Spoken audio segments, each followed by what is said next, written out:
आत्मंदन master. मेरा नाम प्रीति सिंह है। मैं प्रयागराज से हूँ। लोगों को कुछ बताना चाहूँगी ध्यान के बारे में। तो सबसे पहले मैं अपने फ़िज़िकल चैलेंज के बारे में बताऊँगी। मुझे बहुत सारे फ़िज़िकल चैलेंज थे। बॉडी में मुझे एलर्जी थी, थायराइड था, तो मैं डॉक्टर के पास गई। डॉक्टर ने मुझे बहुत सारी दवाइयाँ सजेस्ट की। अब मेरा दवाइयाँ खाने का मन ही नहीं करता था। मैं तो किसी ऐसे तलाश में थी जैसे कोई टूल, कोई सीक्रेट मुझे मिल जाए और मैं बिना दवाइयों के अपने बीमारियों को रिलीज़ कर लूँ। तो मुझे फिर पता चला ध्यान के बारे में।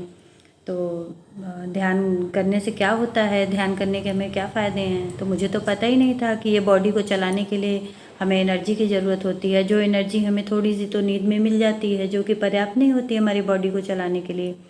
तब मुझे पता चला कि जितना ज़्यादा हम ध्यान करेंगे तो हमारी सारी बीमारियां रिलीज हो जाएंगी और हमारी फिजिकल, मेंटल और इमोशनल वीकनेस ख़त्म हो जाएंगी। हमारी फाइनेंशियल चैलेंज भी ख़त्म हो जाएंगे। सारी लाइफ की कोई भी सिचुएशन हो उसका इलाज है सिर्फ और सिर्फ ध्यान।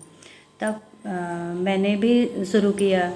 तो सबसे पहले ध्यान करने के लिए मैं अपने उंगलियों को क्रॉस करते हैं, आँखों को बंद करते हैं और पैरों को भी क्रॉस कर लेंगे। 3 लॉक लगाते हैं।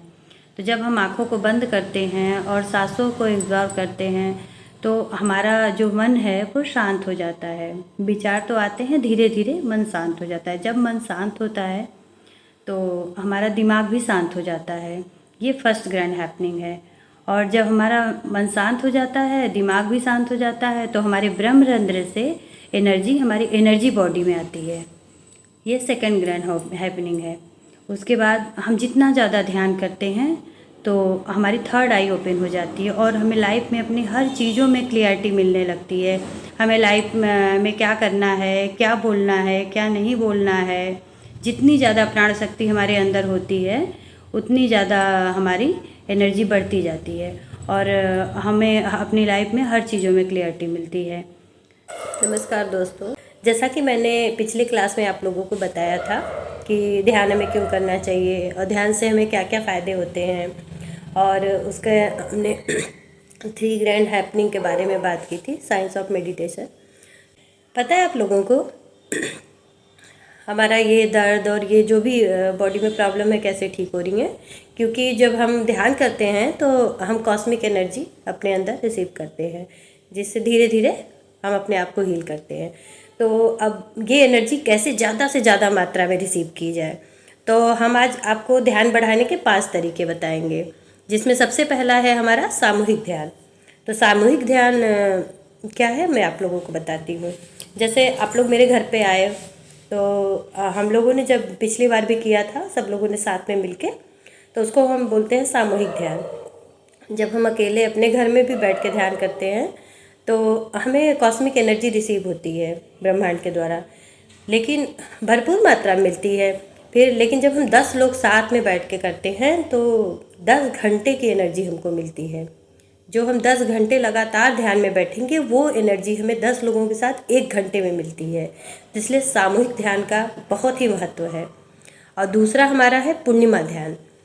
तो चंद्रमा का जो संबंध है वो मन से है, और हमारा जो बॉडी है वो 77% पानी से बना हुआ है, इसीलिए हम ज़्यादा मात्रा में पूर्णिमा में एनर्जी रिसीव कर पाते हैं। तो हमारी पृथ्वी में जो ज्वार भाटा आता है वो चंद्रमा के विद्युत चुंबकीय प्रभाव के कारण होता है। तो हम पूर्णिमा में बहुत ज़्यादा एनर्जी रिसीव करते हैं। जैसे किसी को पीसीओडी की समस्या है और कोई बीमारियां हैं तो वो लोग पूर्णिमा ध्यान करते हैं, उसका बहुत ही महत्व है। और हमारा तीसरा ध्यान है प्राकृतिक ध्यान। तो जब हमारे जो पुराणों में वर्णन है कि जो हमारे ऋषि मुनि थे वो लोग हिमालय पे जाते थे या तो नदियों के किनारे जाते थे तपस्या करने के लिए, वहाँ पे जाके वो लोग ध्यान लगाते थे। तो जब हम नेचर के साथ जुड़ते हैं तो वहाँ पे क्या है, हमें नदियों की कलकल की आवाज़, झरनों की झरझर, और जैसे हम किसी पेड़ के नीचे बैठे हैं वहाँ पे फूल कितने अच्छे दिख रहे हैं, पौधे हैं, पेड़ हैं, तो उनसे जो शीतल बयार चलती है वो हमारे एकदम मन को छू जाती है। तो हम बहुत जल्दी से एकदम डीप मेडिटेशन में चले जाते हैं। और जो हमारा चौथा ध्यान है वो है संगीत ध्यान। तो जैसे हम बांसुरी की आवाज़, सितार की आवाज़, एकदम फ्लूट साउंड जो होते हैं, मतलब उसमें जब हम लगा के ध्यान करते हैं तो बहुत जल्दी से हमारा मन जो है विचार शून्य हो जाता है और एकदम डीप स्टेट में हम चले जाते हैं। इससे हम अपने मस्तिष्क को उच्च आवृत्ति वाली बीटा तरंगों से अल्फा से थीटा में ला सकते हैं। तो इसलिए हमें ज़्यादा से ज़्यादा संगीत ध्यान भी करना चाहिए, उससे भी हमें भरपूर मात्रा में एनर्जी मिलती है। और हमारा संगीत जो हमारा है, हमारे भटकते हुए मन को बहुत जल्दी से ध्यान में लगाता है और हम बहुत जल्दी से मतलब विचार शून्य होकर के ध्यान में हमारा मन लग जाता है। और हमारा लास्ट है पिरामिड ध्यान। जब हम पिरामिड ध्यान करते हैं तो हमें बहुत ज़्यादा कॉस्मिक एनर्जी मिलती है। पिरामिड हम अपने जैसे घर पे भी बना सकते हैं, हम लोग पिरामिड कैप लगा के भी ध्यान कर सकते हैं, उससे भी बहुत ज़्यादा हमें फ़ायदा मिलता है।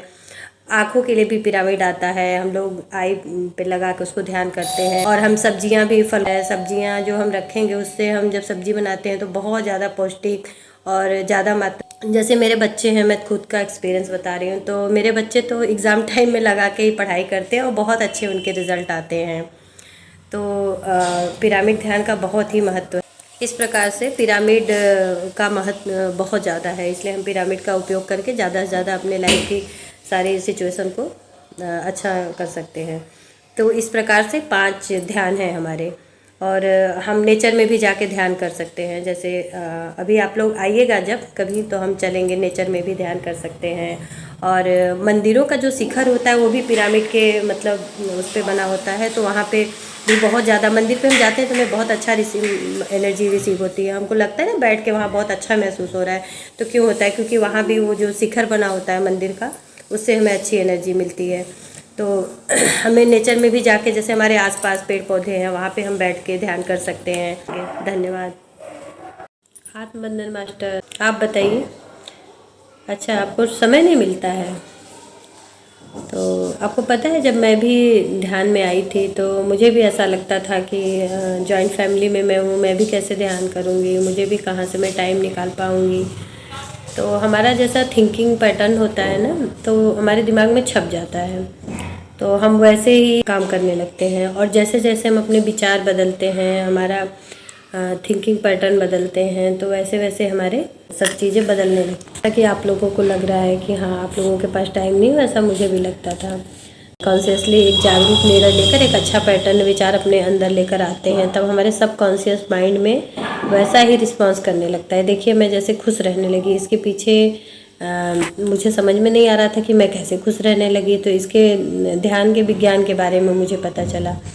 इसके पीछे एक चीज़ और होती है। कभी अपने ब्रेन का चित्र देखा है? उसका पिक्चर कैसा होता है? उसके अंदर बहुत सारे पाथवे होते हैं। जैसे सड़क पे बहुत सारा ट्रैफिक होता है, उसको हम न्यूरो पाथवे कहते हैं। और ये हमारा जो ब्रेन होता है वो 90% पानी से बना होता है, 10% फैट होता है, और ये हमारे शरीर का सिर्फ 2% हिस्सा होता है। और एनर्जी जो है 20% एनर्जी खर्च करता है, खपत करता है। ब्रेन की एक्टिविटी है। अभी तक की रिसर्च में था कि मतलब हमारा ब्रेन जैसा कि बचपन से लेके मतलब एक एज तक होता है कि जैसा वो बन जाता है उसका अलग पैटर्न चेंज नहीं होता है।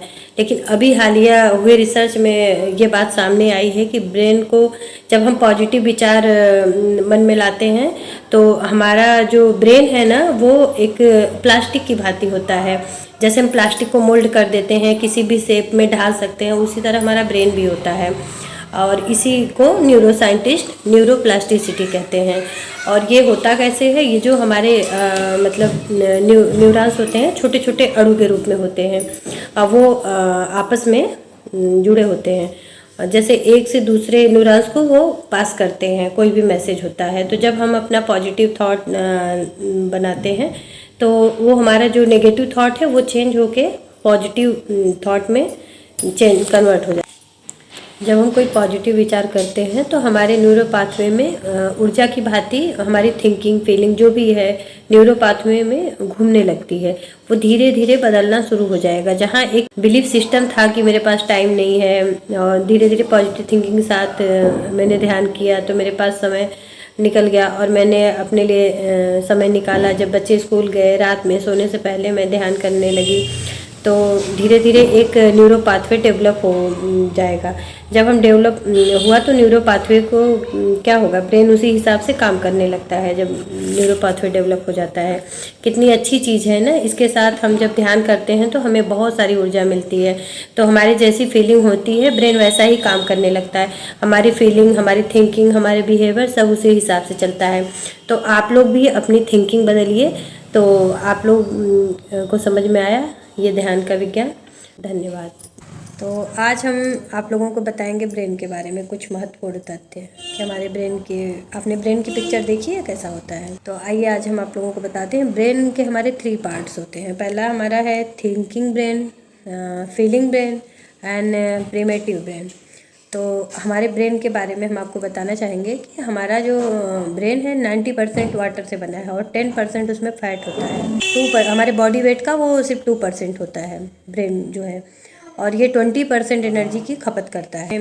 जो हमारी सोच होती हैं उसी हिसाब से सेट हो जाता है। जैसे 35 तक के एज में मतलब जो हमारे जैसे विचार बन जाते हैं, पर अब ऐसा नहीं है। हमारे मतलब साइंटिस्ट ने आविष्कार किया है, नए रिसर्च में पता चला है कि हम बचपन से लेकर बुढ़ापे तक अपने विचारों को और सबको चेंज कर सकते हैं। न्यूरॉन्स के इसके जिम्मेदार न्यूरॉन्स होते हैं। न्यूरॉन्स जो हमारे होते हैं वो ब्रेन में छोटे छोटे अणु होते हैं जो मैसेंजर का काम करते हैं। माइंड में जैसे हम लोग कोई नेगेटिव विचार आते हैं तो हम उसी तरह के अपने पाथवे बन जाता है हमारे, मतलब जैसे रास्ते होते हैं, हम किसी रास्ते से रोज़ जा रहे हैं तो हमारे लिए वो इजी हो जाता है। लेकिन हमें नए रास्ते बनाने ये न्यूरो पाथवे इसको बोलते हैं। तो न्यूरॉन्स जो है हमारे ब्रेन को ऐसा संदेश देते हैं, तो जैसा संदेश देते हैं वैसा हमारे माइंड में नया पाथवे बन जाता है। इसको हम बोलते हैं, न्यूरो साइंटिस्ट इसको न्यूरोप्लास्टिसिटी बोलते हैं। हमारा जो ब्रेन होता है वो प्लास्टिक की तरह होता है, मोल्ड हो जाता है। तो इसमें हम किसी भी रूप में इसको ढाल सकते हैं। इसको न्यूरोप्लास्टिसिटी बोलते हैं। हमारे विचार जो होते हैं 4 तरह के होते हैं। एक होता है विनाशकारी विचार, और एक होता है नकारात्मक, एक होता है सकारात्मक, और चौथा होता है चमत्कारी विचार। जैसे विनाशकारी विचार के बारे में हम बताएंगे। जैसे पहली बार कोई डाउनटाउन में गाड़ी चला रहा है तो उसका विनाशकारी सोच वाला ये सोचेगा कि अरे मैं तो पहली बार जा रहा हूँ गाड़ी लेके, मेरा तो एक्सीडेंट हो जाएगा, पता नहीं क्या होगा। तो उसके साथ तो हो ही जाता है, मतलब उसके साथ दुर्घटना हो जाती है। और दूसरा है नकारात्मक सोच वाला। तो नकारात्मक सोच वाला ये सोचता है कि मैं तो पहली बार गाड़ी चला रहा हूँ, मेरा एक्सीडेंट हो सकता है, ना हो तो सही हो। तो उसका एक्सीडेंट तो नहीं होता है, लेकिन उसके साथ कुछ ना कुछ अप्रिय हो जाता है। जैसे वो कहीं पार्किंग में फंस जाता है, कोई ना कोई उसके साथ प्रॉब्लम आ जाती है। तीसरा है सकारात्मक सोच वाला। वो सोचता है मैं तो लेके जा रहा हूँ और मैं एकदम सुरक्षित पहुँच जाऊँगा, मेरे साथ कुछ भी अप्रिय नहीं होगा। तो वो सेफ्टी से वो पहुँच जाता है। और तीसरा होता है जो चमत्कारी सोच वाला। वो सोचता है कि मैं तो जा रहा हूँ, पहली बार मैं गाड़ी चला रहा हूँ डाउनटाउन में, लेकिन मैं 20 मिनट के अंदर ही अपने निर्धारित लक्ष्य तक पहुँच जाऊँगा। और वो पहुँच जाता है। तो हमारी जो सोच होती है हमारे मतलब जो होता है वी क्रिएट आवर रियलिटी, मतलब जैसा हम सोचते हैं वैसा ही होता है। जैसे हम अगर क्रिकेट सीखना चाहते हैं तो हम उसके कोच के पास जाएंगे और सीखेंगे। जैसे हम संगीत सीखना चाहते हैं तो हम संगीत के टीचर के पास जाएंगे, उसकी ट्रेनिंग लेंगे। तो इसी तरह से हमारी जो सोच होती है, हमारी विचार जो होते हैं वो हमारी रियलिटी होती है। तो हम अपने जब विचारों को बदल देंगे, जैसा पॉजिटिव रखेंगे तो हमारी सोच भी पॉजिटिव हो जाएगी। अगर हम नेगेटिव विचार रहते हैं तो हमारे साथ नेगेटिव होता रहता है। जब ध्यान करते हैं तो हमारी एनर्जी बढ़ जाती है और हम अवेयरनेस में रहने लगते हैं। तो इससे हमारे जो होते हैं नेगेटिव थॉट को हम ख़त्म करते हैं और हम पॉजिटिव उसमें रहते हैं थॉट में। और बताइए आप लोगों का ध्यान कैसा चल रहा है। चलिए, आज पिछली क्लास में हमने बात किया था ब्रेन और न्यूरोप्लास्टिसिटी के बारे में। आज हम बात करेंगे अपने शरीर के बारे में। हमारे कितने शरीर हैं। तो हमारे ऊर्जा के 7 स्तर होते हैं। पहली परत जो हमारी अन्नमय कोश, जैसा कि नाम से पता चल रहा है, अन्न के द्वारा इसका पोषण होता है। ये हमारा भौतिक शरीर है और इसी के द्वारा हम कर्म योग हठ योग करते हैं, इसी शरीर के द्वारा। दूसरा है हमारा प्राणमय कोश या इथरिक बॉडी। प्राण का अर्थ है ऊर्जा। यह भौतिक शरीर को जीवंत बनाता है। यह भौतिक शरीर को सांस लेने, छोड़ने, घूमने, उत्सर्जन, प्रजनन आदि की क्रियाओं के लिए प्रेरित करता है। और तीसरी परत है हमारी मनोमय कोश या सूक्ष्म शरीर। मनोमय, इसका मतलब है यह मन को दर्शाता है, और मानसिक आवरण भी कहा जाता है। यह प्राण के माध्यम से भौतिक शरीर को संचालित और निर्देशित करता है और नियंत्रित भी करता है। यह वाष्प जैसा पारदर्शी है। और हमारा चौथा परत है विज्ञानमय कोश या कारण शरीर। विज्ञान का अर्थ है जानना। यह अहंकार, चेतना मैं और जागरूकता का स्थान है। और पांचवी परत है आनंदमय कोश या आध्यात्मिकता से संबंधित है। जैसा कि नाम से पता चल रहा है, आनंदमय कोश यह सभी कोशों में सबसे सर्वोत्तम है। यह पहली परत है जो चेतना के शाश्वत केंद्र आत्मा को घेरे रहती है। यह आत्मबोध की परत है। और छठी है हमारी परत विश्वमय कोश या ब्रह्मांडीय शरीर। इस शरीर में ब्रह्मांडी एकता का अलग ही आयाम रहता है, जहाँ व्यक्ति परम में अहंकार से गैर अहंकार में, मैं से गैर में और केंद्र से शून्य में खो जाता है। यहाँ बूंद को सागर बनने के लिए खुद को ही खोना पड़ता है। इस अवस्था में साधक स्वयं को खो देता है, परंतु अपने अस्तित्व को नहीं खोता है। और सातवीं परत है निर्माणमय कोश, निर्वाण शरीर इसको बोलते हैं। जो निर्माणमय कोश या निर्वाण शरीर तक पहुँचने के लिए गैर विधि होनी होती है। इसका अर्थ है पूर्ण समाप्ति या पूर्ण शून्यता और शून्य बिंदु क्षेत्र। इसके अस्तित्व का कोई विशेष बिंदु नहीं है। मैं आप लोगों को बताना चाहूँगी कि जैसे हम योगा करके अपने बॉडी को फिट रखते हैं दोस्तों, तो हम इन 7 शरीरों के बारे में जानकारी लेने के बाद हम समझ सकते हैं कि हाँ, ध्यान से कैसे हम अपने 7 शरीरों को पोषण देते हैं। और जब हम योगा करते हैं तो हमारा भौतिक शरीर स्वस्थ रहता है, और जब हम ध्यान करते हैं तो हमारे 7 शरीर को पोषण मिलता है। तो हमें ज़्यादा से ज़्यादा ध्यान करना चाहिए। जब हम इन 7 शरीर में पोषण देते हैं तो जो बीमारियां होती हैं सबसे पहले हमारे इसी शरीर में आती हैं, 7 शरीरों में। तो पहले जब हम ध्यान करते हैं तो ये हमारे शरीर उसी शरीर में बीमारियां आने के पहले ही ख़त्म हो जाती हैं और हमारे भौतिक शरीर तक पहुंच नहीं पाती हैं। तो इससे हमें ज़्यादा से ज़्यादा ध्यान करके अपने शरीर को स्वस्थ बनाएं और स्वस्थ रहें। धन्यवाद दोस्तों। नमस्कार दोस्तों, जैसा कि हमने 3-4 बार क्लास में बात कर चुके हैं ध्यान ज्ञान के बारे में और न्यूरोप्लास्टिसिटी के बारे में, ध्यान को बढ़ाने के बारे में, ब्रेन के बारे में। तो आज हम बात करेंगे 4 एग्रीमेंट के बारे में, 4 समझौते। तो जैसे हमारी लाइफ में होता है, हमेशा हम कंप्लेन मोड में रहते हैं कि हाँ भगवान ने ऐसा क्यों किया हमारे साथ। जैसे कुछ हो जाता है तो होता है ना कि मन में कि भगवान ने क्या ही हमको सज़ा दे रहे हैं, ऐसे क्यों हो रहा है। जैसे किसी के हस्बैंड अच्छे नहीं हैं, बच्चे अच्छे नहीं हैं, या उनको सता रहे हैं या कुछ कर रहे हैं, या सास किसी की हैं, फैमिली में कोई भी ऐसा मतलब मिल जाता है। जैसे तो होता है मन में कि हाँ ये क्यों, किस पाप की सज़ा हमें मिल रही है, क्या है ये हमारी लाइफ में, भगवान ने हमें क्यों ऐसा सब दिया है। तो ये सब का हम लोगों के जो पास्ट में हमने जो कर्म किए हैं उसके अनुसार हमें अभी प्रेजेंट टाइम में वो मिल रहा है, और हम प्रेजेंट में जो करेंगे वो हमें पास्ट में मिलेगा। वो होता है हमारा कर्म फल। तो हमें हमेशा अपने प्रेजेंट में अवेयर रहना चाहिए, हम कहाँ क्या कर रहे हैं, क्या कह रहे हैं। हमें अपने शब्दों के प्रति, हर चीज़ के प्रति हमेशा अवेयरनेस में रहना चाहिए। जैसे हम अपने जानवर भाइयों को मार लेते हैं, उनको खा जाते हैं, उनके मांस का सेवन करते हैं, और मछलियों को मनोरंजन के लिए उपयोग किया जाता है, उनके आँख में निशाना लगाने के लिए। तो जब हम किसी को कष्ट या पीड़ा दे रहे हैं तो हमारी लाइफ में भी तो कष्ट और पीड़ा आएगी। तो हमको लगता है कि हाँ ये तो हमें सज़ा मिल रही है, और हम उन जानवर भाइयों के साथ जो कर रहे हैं वो हम भूल जाते हैं। तो ईसा मसीह ने ही कहा है कि जैसा बोओगे वैसा काटोगे। तो हमें ये हमेशा याद रखना है कि जैसे हम कर्म करेंगे वैसा फल हमें मिलेगा।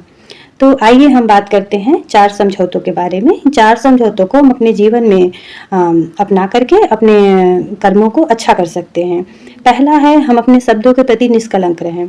तो इसमें जैसे हम जब भी कुछ बोलें, मुंह खोलें किसी के प्रति, तो हमेशा हमें अपने शब्दों का ध्यान रखना है कि हमारे शब्दों के द्वारा, हमारी बातों के द्वारा किसी के मन में कोई कष्ट ना हो, कोई पीड़ा ना हो। हम किसी की आलोचना ना करें, किसी की चुगली ना करें, ये हमेशा याद रखना है। और हमें वादे नहीं करने हैं जो कि हम पूरे ना कर सकें। जैसे हम किसी को कमिटमेंट कर देते हैं कि हाँ हम तुम्हारा ये काम करेंगे, हम तुम्हारा ये साथ देंगे, हम तुम्हें ये दिलवाएंगे, और वो हम कर नहीं सकते। तो जो हम कर सकते हैं हमें वही वादे करने चाहिए। और दूसरा हमारा है, हमें कुछ भी व्यक्तिगत रूप से ना लें। तो जैसे व्यक्तिगत रूप से लेने का मतलब है कि जैसे हम कहीं जा रहे हैं, कोई रोड पे बोलता है कि हाँ तू तो पागल है, तू तो मूर्ख है, और हम अपने आप को यूँ ही समझ लेते हैं कि हाँ वो हमें ही बोल रहा है। अरे हमें कैसे बोल रहा है, क्या वो दिव्यदर्शी है, उसको पता है कि हम पागल हैं। तो पहले तो हमें ये सोच समझ के ही देखना है कि हाँ वैसे ही कोई बोल दे तो हमें नहीं समझ लेना है। और तीसरा हमारा है, धारणाएं ना बनाएं। तो जैसे हम धारणा बना लेते हैं, आपस में 2-4 लोग कहीं बात कर रहे हैं और हमारे सामने खड़े हैं और वो हमारी तरफ देख के हंस रहे हैं, और हम धारणा यूं ही बना लेते हैं कि अरे ये तो मेरी तरफ देख के हंस रहे हैं, कि मेरे ही बारे में बात कर रहे हैं और हमारी आलोचना कर रहे हैं लग रहा है। तो हम उनसे बात करना बंद कर देते हैं कि अरे ये तो हमारे बारे में हमेशा बुराई करते रहते हैं। हमें वहाँ पे जाना चाहिए, उनसे बात करनी चाहिए और बोलना चाहिए, पूछना चाहिए कि आप क्या हमारे बारे में बात कर रहे हैं, और हमें उन चीज़ों को क्लियर करना चाहिए, ना कि झूठी धारणाएं बना के हम बैठ जाते हैं। और हमारा चौथा है अपना सर्वश्रेष्ठ दें। हम जो भी काम करें उसमें अपना 100% दें। जैसे एक स्टूडेंट है तो अपनी वो किसी भी एग्ज़ाम क्लियर करने के लिए तैयारी करता है, तो अपना वो पूरी मेहनत लगा के, दिन रात लगा के वो मेहनत करता है और पढ़ाई करता है 8 से 10 घंटे, और जब एग्ज़ाम का उसका रिजल्ट आता है तो वो क्लियर नहीं कर पाता। तो अपने आप को कोसने लगता है कि हाँ, मैंने थोड़ी और तैयारी कर ली होती, मैंने थोड़ी और पढ़ाई कर ली होती तो शायद मेरा हो जाता। तो वहाँ पे ये अपने आप को कोसने से कुछ नहीं होगा, बल्कि उसकी जगह ये सोचना है कि हाँ, मैं आगे से और अच्छी तैयारी करूँगा और ज़्यादा मन लगा के पढ़ूँगा और ज़्यादा। जब आपने वहाँ पे 100% अपना दिया है, आपने पूरी मेहनत की है, तो आपको अपने आप को कोसना नहीं है, बल्कि और मेहनत करके और तैयारी करके आपको आगे अपने रिजल्ट अच्छे और अच्छे लाने हैं और क्लियर करना है। तो इन समझौतों को हम अपने जीवन में अपना करके अपनी लाइफ को बहुत ही स्मूथ तरीके से बना सकते हैं। नमस्कार दोस्तों, मेरा जो सिनेरियो है, मैं 3-4 बार जेल में ध्यान सिखा चुकी हूँ जाके। आज मैं उन लोगों से कर्म सिद्धांत के बारे में बात करूँगी। हमने ध्यान करना सीखा, ध्यान के बढ़ाने के तरीके सीखे, ध्यान के बेनिफिट जाने, मस्तिष्क के बारे में जाना, न्यूरोप्लास्टिसिटी के बारे में जाना, और आज हम बात करेंगे कर्म सिद्धांत के बारे में। ये जो कर्म सिद्धांत है, ये हर किसी पे लागू होता है, ना कि किसी एक पे। हर कर्म का एक फल होता है, तो हमें अपने कर्म फल को सज़ा नहीं समझना है कि हाँ, हमें सज़ा मिल रही है। जैसे आप लोगों को लग रहा होगा कि यहाँ आप लोग सज़ा काट रहे हो, पर ऐसा नहीं है। हम लोग भी बाहर हैं, तो हम लोगों को भी अपने कर्म के फल मिल रहे हैं। बहुत जो लोग भी जो कर्म करते हैं उनको उनके कर्मों के फल मिलते हैं। लेकिन हम ध्यान करके, ज़्यादा से ज़्यादा हम ध्यान करके अपने भविष्य को अच्छा कर सकते हैं। जैसे आप लोग यहाँ से, आपको जल्दी से आज़ादी चाहिए, तो उसके लिए भी मतलब हम अपनी सज़ा को कम कर सकते हैं। उसके लिए हमें ज़्यादा से ज़्यादा ध्यान करना है, सज्जन संगति करनी है और ज्ञान सुनना है। तो इससे आप जल्दी से जल्दी अपनी सज़ा को कम कर सकते हैं। बहुत लोगों के एग्जाम्पल है जो लोग की सज़ा उनकी कम हो गई उनके आचरण और व्यवहार के आधार पे। तो आप लोग भी यहाँ रह करके, आप लोग को तो पता ही है क्रोध से कितना हमारा नुकसान हो जाता है। हम क्रोध में आकर क्या कर लेते हैं, बाद में हमें पछताना पड़ता है। तो फिर हमें आज यहाँ पे इन चीज़ों से मतलब सीखना है कि हाँ, हमें क्या लर्निंग मिल रही है। इसको सज़ा नहीं समझना है कि हम सज़ा समझ के अपने आप को कोसते रहें कि हाँ, हमने ऐसा किया। सबसे पहले तो अपने आप को माफ़ करना है और हमें दूसरों को भी माफ़ करना है। आप लोगों में बहुत लोग ऐसे भी होंगे जिन्होंने कुछ भी नहीं किया है और वो सज़ा काट रहे हैं। तो आप लोग इन सब चीज़ों से छुटकारा ऐसे ही पा सकते हैं कि आपको अपने आप पे ही काम करना है, अपने क्रोध पे नियंत्रण करना है, और हम अपने माइंड को भी शांत रख सकते हैं।